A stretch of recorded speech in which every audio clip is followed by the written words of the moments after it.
So I want to mention the air system and what it does. So it provides air to the rams that raise and lower this far end of the belt. I guess I'll call it a pulley, right? Right now there's no air in there, and so we can take the belt on and off.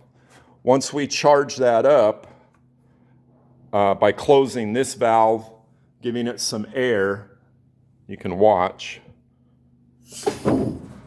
I don't know if you're ever able to see that, but when I added the air pressure, the belt tightened up.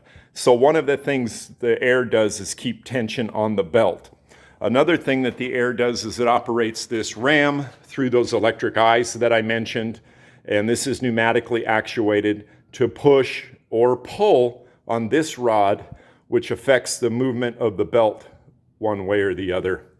Also, there is a sensor that if there is no air pressure, nothing will work. The machine will not turn on, the motors won't run. You have to have air pressure in the system for it to trigger that sensor, and then it'll allow you to run the machine.